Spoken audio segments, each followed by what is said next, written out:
मैं लकड़ी काटने जा रहा हूँ। टंगारा उठाया, वैसा ही धर्मराज की घंटी टन टन टन बजने लगी। यमराज को बुलाए, धर्मराज बुलाए, बोले यमराज, बोले क्या है? यमराज बोले सरकार बोलो क्या है? धर्मराज कहने लगे तुम जल्दी अपना भैंसा पर बैठो और चले जाओ। जंगल में लकड़ी काट रहा है सत्यवान, आज उनका प्राण लेना है। आज उसका दिन पूरा हो गया। जंगल के किनारे भैंस को खड़ा कर देता है और सांप के भेष बना करके जा करके पैर में उसके डंस लेता है। लेकिन एक बात कि ध्यान रखना यमराज, रखना कि सती नारी उनके साथ है, पेड़ के नीचे बैठी है। और यमराज गए सत्यवान को काटने के लिए भैंस पर जंगल के किनारे भैंसा खड़ा कर दिए और अपना सांप का भेष में धीरे धीरे सत्यवान के पैर के नीचे जाकर डंस लेते हैं। डंस लेते हैं सत्यवान 2 बार आवाज़ करते हैं, सावित्री सावित्री। सावित्री तो समझ गई कि आज मैं भले साथ आई हूँ पर मेरे पति का प्राण ले लिया है। सती सावित्री दौड़ती और 16 श्रृंगार भी किया था, जा कर के दौड़ के अपने पति को उठा लेती है। उठा करके अपने जंघा पर सिर रख लेती है और वही जगह पर बैठ जाती है। बोलो सच्चे दरबार की जय। सावित्री अपने जांघ पर सिर रख देखती है, इधर उधर सत्यवान का अभी जान निकला नहीं है, अभी खाली सत्यवान बेहोश ही हुए हैं। अभी सत्यवान बेहोश ही हुए हैं। सत्यवान का जान उनके शरीर में बराबर है। अब सत्यवान को लेकर सती सावित्री इधर उधर देखती है, कौन जान लेने आया है मेरे पति का, जरा उसका भी तो हिम्मत देखूं, कौन है देखूं, उसमें कितना दम है कि मेरे पति का प्राण लेने आया है। यमराज तो दंग रह गए, अब क्या होता है, ये तो जांघ के ऊपर सिर रख ली है। सावित्री इधर देखती है। अब तब यमराज भय से बैठकर सवार होकर सत्यवान के पास आकर खड़े हो जाते हैं। सती सावित्री यमराज को भैंस पर खड़ा देखकर सामने देखती तो यमराज खड़े हैं, देखती कहती भगवान प्रणाम। यमराज बोलते हैं खुश रहो। तब सावित्री बोलती है भगवान क्या खुश रहूँगी, मेरी खुशी तो आप छीन रहे हैं, मेरी खुशी तो आप छीन रहे हैं। बोले देखो बेटी, तुम्हारे पति की आयु इतनी ही थी, जितने दिन जो आता है उतना ही दिन रहता है, और अब पति की चिंता छोड़ दो, तुम्हारे पति को प्राण को मैं लेने आया हूँ। अब क्या करते हैं, पति का प्राण लेने आए हैं। तो बोलो सती सावित्री बोली यमराज हमारे प्राण ले लो, मेरे प्राणों से प्यारे मेरे पति को छोड़ दो। अगर मैं मर जाऊंगी तो दूसरी शादी तुरंत हो जाएगी, अगर मेरे पति मर जाएंगे तो मेरा सुनहरा फेंक दिया जाएगा। महाराज 4 औरत मर जाएंगी तो कुछ नहीं होगा, लेकिन 4 अगर पुरुष मर जाएंगे तो 4 घर का सिनहोरा 4 जगह फेंक दिया जाएगा, सिनहोरा फेंक दिया जाएगा। सावित्री ने कहा मेरे पति को छोड़ दो, उनकी जगह पर मेरा प्राण ले लो। यमराज कहते हैं बेटा तुम्हारे पति की आयु इतनी ही थी, पति की चिंता छोड़ दो। सावित्री बोली सरकार इनके साथ हमें भी ले चलो, जिस स्वर्ग नरक में इन्हें डालना उसी स्वर्ग नरक में हमको भी फेंक देना, एक बात साथ दोनों रहेंगे। और यमराज बोले चलो अच्छा ठीक है, पर पहले मेरा पैर तो छूकर प्रणाम तो करो। तो यमराज समझ गए, अपने पैर पर सिर रख देती है, और जब सिर उतारेगी तब तक मैं सत्यवान का प्राण ले लूँगा। हैं जैसे ही सती सावित्री सत्यवान को अपने जंघा पर से सिर उतार कर नीचे किया, पैर छूने को प्रणाम करने को चाहा, उतने जल्दी यमराज सत्यवान के छाती पर चढ़कर 2 बार हुमुच देते हैं। 2 बार 3 बार हुमुच दिए, जान प्राण तो निकल गया। सत्यवान हाथ पैर पटकने लगा, तड़फड़ाने लगे, और यमराज प्राण लेकर निकल गए। अब सभी सती सावित्री अपना बार खोलकर पीछे दौड़ने लगती है।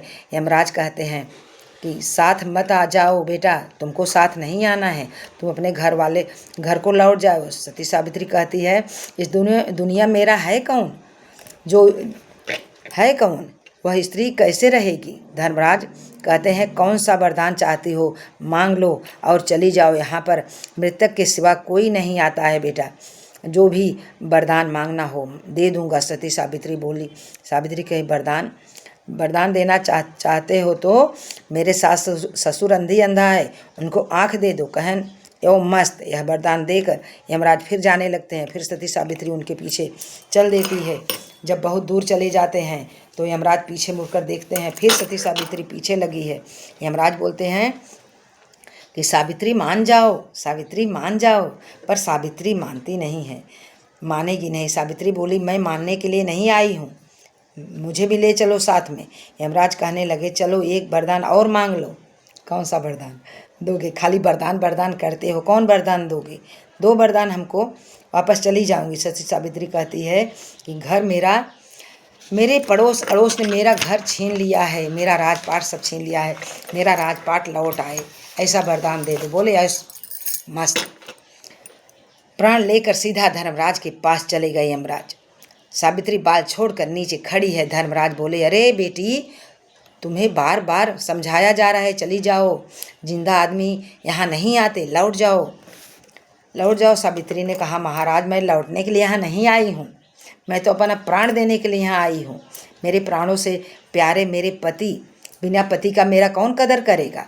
तब धर्मराज बोलते हैं, बोले, कोई और वरदान मांग लो, मेरे मुँह से ले लो और चली जाओ, मैं आपको वरदान दे दूँगा। वरदान वरदान कितना वरदान दे दोगे कि जिस वरदान से मेरा कल्याण होगा वो वरदान तो लेके चले जा रहे हो, छीन के लेके चले जा। धर्मराज बोले, एक वरदान और मांग लो, पर इनको मत मांगो, इनका तो समय पूरा हो गया है। सावित्री बोली, जब वरदान ही देना है तो मेरे पति को दे दो। हाँ, मेरे पति को तो लेते जा रहे हो, मेरे पति को दे दो, जिनके भरोसे रहना है। तब बोले कि इनका वरदान दूसरा कुछ मांग लो, इनके छुड़ाएं, दूसरा वरदान मांग लो, मैं दे दूँगा। बोले, तो चलो हमको एक बच्चा दे दो, जब इनको ले जा रहे हो तो मेरे किसके भरोसे रहूँगी, इनको तो ले ही जा रहे हो, तो हमको बेटा दे दो, हो जाए हमारे। देखो न धर्मराज ने इधर देखे न उधर देखे, फटाक से बोले, यो मस्त। अब तो सावित्री का लह गया, एकदम खुश हो गई। बार और जो छोड़ी थी उसको बटोर के बढ़ा चूड़ा बनाई और साड़ी को सर पर रखी और सब साड़ी संभाल खूब मस्त पहन ली। पहन के बोली, अब हमसे तुम जीतोगे, मैं तुमको नचा के छोड़ूंगी। धर्मराज हैं, तुम हमको नहीं नचा पाओगे, पर हम तुमको नचा के छोड़ूंगी। बोले, ठीक है। और सावित्री जल्दी जल्दी साड़ी ठीक कर लेती है, अपना बाल को बटोर के बढ़िया जूड़ा उड़ा बांध लेती है। बांध के धर्मराज कहे कि बेटी, अब तीसरी वरदान तो दे दिया, अब यहाँ पर मत ठहरो, लौट जाओ। बोली, लेकिन तीसरे वरदान में ऐसा वरदान दे दिए कि मेरा आत्मा प्रभु गदगद हो गया। बोले, क्या गदगद हो गया? बोले धर्मराज कि अब लौट जाओ। सावित्री अब वरदान पा गई हो। सावित्री बोली कि अब आप हमें यह बताओ कि पति को तो लेते जा रहे हो, अगर मेरा पति ही नहीं रहेगा तो बच्चा कैसे होगा? बिना पति का पुत्र कैसे होगा? जिस महिला का पति नहीं है और उसको पुत्र की प्राप्ति हो जाए तो समाज उसको जीने देंगे? कहाँ वो मुँह दिखाएगी? धर्मराज का एक बित्ता पैर और ऊपर हो गया, टेंशन में आ गए, चिंता में। बोले, बोली, धर्मराज, मैं तुमको नचा के छोड़ूंगी, तुम हमें क्या नचाओगे? छोड़ूंगी, तुम हमें क्या नचाओगे? तुमको नचाने के लिए मैं बैठी हूँ। जैसे मीरा ने भगवान को नचाया कि नहीं भगवान को, वैसे मैं तुमको नचाऊंगी। सभी भक्तों भगवान को नचाया है, जो दिल से जोग साधे जोगन वही है, पिया जिसको चाहे सुहागन वही है। हैं, जिसका पति जिसको चाहता नहीं है तो सुहागन नहीं कहलाती, चाहत हमेशा जवान रहती है। अब बुढ़ा भी हो जाएगा, चाहत है तो समझो जवान है, और चाहत नहीं है तो जवान भी होके बुढ़ा में गिनती है, क्योंकि वो चाहत नहीं करता, चाहत जवान रहती है। जोगन वही है, पिया जिसको चाहे सुहागन वही है, जो दिल से जोग साधे जोगन वही है, पिया जिसको चाहे सुहागन वही है। जिस औरत के आदमी आछो करते हैं और मानते हैं वो बड़ी भाग्यशाली होती है। सच में सुहागन है वही। पति के औरत अगर क्या खाओगी क्या पियोगी लेकर आते जाते हैं तो पत्नी भी खुश रहती है, चाहत भी जवान रहता है, चाहे कितना भी बुढ़ी हो जाए। जब पति ही उसका प्यार नहीं करेगा तो समाज में कौन प्यार करेगा? वो तो और लात मार के खदेड़ देगा। कोई ऐसी ही औरत होगी जिसका कितना भी श्रृंगार कर लो, उसके पति देव उसके तरफ देखना क्या उसको देखते हैं, ध्यान नहीं देते हैं। ये भी एक किस्मत की बात है। सब किस्मत के ऊपर मिलता है, जिसके नसीब में जैसा लिखा है उसको ऐसा पति मिलता है, उसका वैसे परिवार मिलता है। इस कलयुग की पत्नी जाती है कथा में संतुष्ट, सत्संग में जाती है। घर में बैठाओगे तो चलो चाय बनाओ, घर में बैठी रहेगी तो पति बोलेंगे चाय बनाओ, ये करो वो करो, तो सत्संग में जाने लगती है। घर में औरत से हंस के बात भी नहीं करना जरूरी समझता वो भी एक मर्द है। कोई कथा प्रसंग में आता है कि माता वही मर जाए जो नान्हे दूध छोड़ावई, पिता वही मर जाए जो विद्या नाई पढ़ावई, हैं बेटा वही मर जाए जो बाप का नाम गंवावई, हैं बेटी वही मर जाए जो कुल में दाग लगावे, भैंस वही मर जाए जो दूहत टांग उठावे। अभी पति बाहर से आवे, बोले एक गिलास पानी दो, अगर औरत बोल दी कि भाई जाके लेके पी लो, तो मन कैसा होगा। इसको नहीं बोलना चाहिए, ये पतिव्रता स्त्री का काम नहीं है वो ऐसा बोल दे, हैं वह औरत नहीं है, वो मलिच्छ है। पति के सामने पत्नी को हंसकर मिलना चाहिए, बोलना चाहिए। और पति का भी प्रसंग, और पति के लायक मिल जाए तो कमा के आता है तो पत्नी को देता है, फिर उससे वही खर्चा पति अपनी औरत से मांगता है कि हमको आज 100 रुपये खर्चा है, 200 खर्चा है। धर्मराज कहने लगे कि बेटी मानोगी नहीं। सावित्री कहती है प्रभु हम अब क्या मानना है क्या नहीं मानना है, बिना पति के पुत्र होगा, आप ही फैसला करो। कोई रहने देगा हमको समाज में, जिंदा रहूँगी कि मरूँगी। कभी ऐसा कर्म ना हो कि शरीर पर दाग लगे, कपड़े पर दाग लगेगा छूट जाएगा, छूट भी सकता है छूट भी जाएगा, लेकिन शरीर का दाग लगा हुआ छूटता नहीं है, 7 पुश्त तक छूटता नहीं है। मनुष्य मर भी गया तो भी नाती पोता पनति छनति, खानदान में ताना जरूर सहना पड़ता है। तो सत्य धर्म अच्छा कर्म मरा भी आदमी को जिंदा कर सकता है।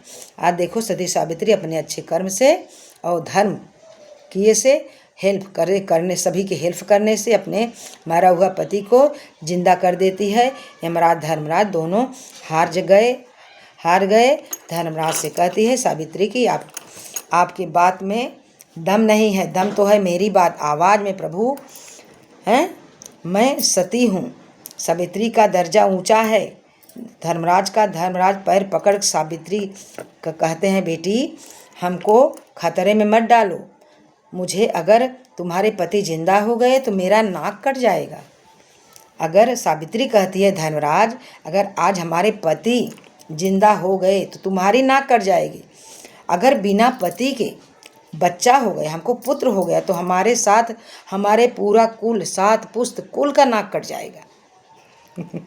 आप क्या समझते हैं हमको, स्त्री समझते हैं या पागल समझते हैं? धर्मराज नाक कट जाएगा। तब यमराज और धर्मराज नारद की बात याद करते हैं, किसकी बात याद करते हैं? नारद की प्रतिज्ञा याद आने लगती है। सती सावित्री बोली मालिक आपके जैसा स्वर्ग में कोई नहीं है, कोई दानी नहीं है, धर्मी नहीं है। धर्मराज हो तो धर्म करते हो, इतना उनको चना के पेड़ पर चढ़ा दिया धर्मराज को। धर्मराज फूल के गजगज हो गए, बोले बेटा गदगद हो गए। ये तो धर्मराज के बोले मैं हमको तो तुम संकट में डाल दी, प्राण को लौटाने लगे। बोले सत्यवान का 1000 वर्ष का आयु लिख कर धरती पर भेज दिए। बोले जाओ बेटा, दोनों पति पत्नी 1000 साल तक मृत्यु को नहीं पाओगे, मृत्यु नहीं मिलेगी आपको। जैसे ही सत्यवान के शरीर में प्राण आया वैसे ही सत्यवान बोले प्रिय मैंने एक सपना देख रहा था। सती सावित्री बोली क्या सपना देख रहे थे?